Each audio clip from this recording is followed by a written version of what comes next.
Rachel, there is a new awareness of investing details in the last 24 months that I don't know if I've seen in 30 years of doing this. Really? I always wonder that about trends that you've seen Yeah. because of that. That So what do just you mean? like, I mean, that's a question young that? guy right there who actually really knows his stuff. Yeah. I mean, he's asking like detailed, nerdy mutual fund nerd questions, right? Right. And he really knows his stuff. And that's the good side of this investment awareness stuff. And you and I were taping a show this morning, and we're talking about the bad side is that right now, there's a fresh batch of people falling for get rich quick like I haven't seen in a long time. Yep. There's a lot of get rich quick stuff going on. Nothing down real estate, Bitcoin, gold. People are chasing quick returns, quick money, quick easy money. And they're going to get burned. They always do when you put your whole life, when you bet your whole life on a wild ride. But that has come in waves. I mean, when I was 22 in 1982, I went to a nothing down real estate seminar. Yeah. And that got me started doing nothing down real estate, which I later went broke because of. So I was part of that get rich quick movement. The movement that followed that was the infomercial movement. Yes. The cable TV went bananas after that. This Yep. is late 80s, right?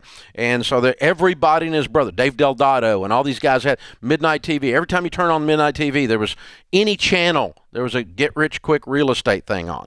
And it may have been one more since then, but from the late 80s to now, this one, the real estate right now, people are, because real estate, oh, inflation, woo, woo, woo, and they're just, they just lost their minds. Freaking out.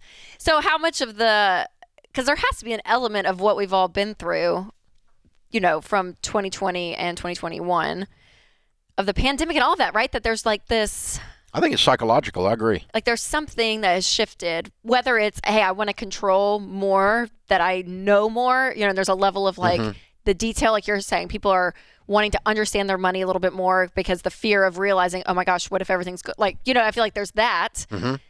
And then there's you live once, like, oh God, who knows what? YOLO. Who knows what's going to happen? Let's bet the farm on Bitcoin. YOLO. But the traditional investing plan. Yeah. Feels. I mean, I've even talked to some of my friends about it, and they'll like question me, and they're like, "So you guys really only do like your retire? You just do 401k, Roth IRA?" I was like, "Yeah, we have a mutual fund, and Winston and I we'll do paid for real estate on the side. We just have one rental right now, but I'm like, and that's kind of our next goal, but that's it, and it feels boring, and it doesn't feel like you could be doing so much more. There's an urgency. Yeah. Well, this whole idea that all of a sudden you had the entire population realize we're all going to die. And they hadn't thought about it. A bunch of them didn't think about it. And they all went, crap, I'm going to die. And COVID did that. It scared the crud out of people, right? Yep. And you go, I mean, we all had at least a moment of that somewhere in there. Like, this thing could wipe us all out. Sure. Oh, Nothing left but the lizards and the dogs. I don't know. But, I mean, it's just, but there's a little bit of that. But then other people stayed in that psychosis longer. Sure. But it made us aware of our mortality.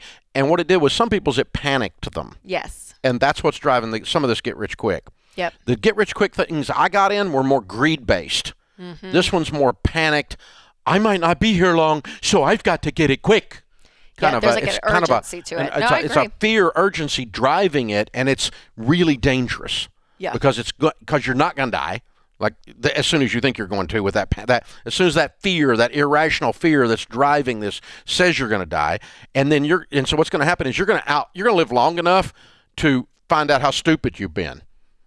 That's what, I lived long enough to find out how my greed stupidity was, and it took me down. I lost everything and to start again. You live, the only way to avoid that's die. Mm-hmm. But otherwise, you're going to live long enough to reap what you have sown, and man, you have sown the whirlwind, and you're going to reap the freaking tornado. It's what it's going to come through your house, and you're going to go, oh my God, I was so scared and I got in a hurry. Yep. Because as soon as you get desperate, right after you get desperate, you get stupid. It's in the cards. Stupid decisions. You do. I mean, we all do. And there's a little desperation in there. The Bible says we're just here for a vapor. Yeah. Just here for a second. Yeah. And that's true, but it's not to panic you. It's to say, I'm going to be diligent. I'm going to be serious-minded, wise, but I'm not going to brood over it. I might make it 2 days. I might make it 2 decades. But I'm not going to brood over it. That's what I've got left, and that's my time. In the time that I have here, I'm going to be wise with it, and I'm going to be functioning, thinking long term, not thinking YOLO. Right, absolutely. And we were saying this morning even, until something has a long track record, and that's the problem with a lot of this stuff, even you could put crypto in this, that the track record is just not long enough to go and bet everything of these people, that are cashing out of the market completely and going into these industries that don't have a proven track record. And that's if you want to gamble and you want to set fire to a percentage of your net worth, possibly, because you think something's kind of cool, you want to buy a single stock in Tesla. Okay, you want to buy because that's now you're speaking to my heart. There's a difference between the car and the company.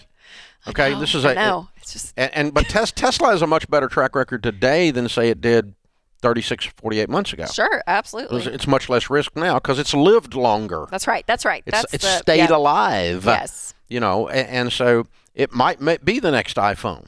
Right. It might be the next Apple. I don't know. Are you going to get a Tesla? No, I didn't say that. I said. Do you have an iPhone? I do. I do have an iPhone.